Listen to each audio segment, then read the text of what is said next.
Hey guys, in this video I'm going to show you how you can check version of your software on your Sony camera. So let's get straight into it.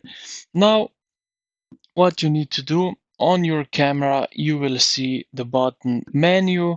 Click on that and you will be thrown into the Sony menu. Now, as at the top, you will see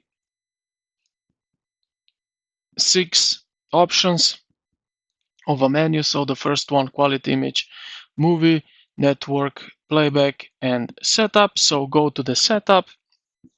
Then you will see that we have 7 pages. So let's go to the last one because right here is the version. Click on that, and like that, you will see your body version and even the lens version. So this is basically it, how you can check version on your Sony camera. I'm using Sony 7R3. I hope this video helped you out. If you did, consider to like the video and subscribe to the channel. Thank you for watching, and I will see you in the next one.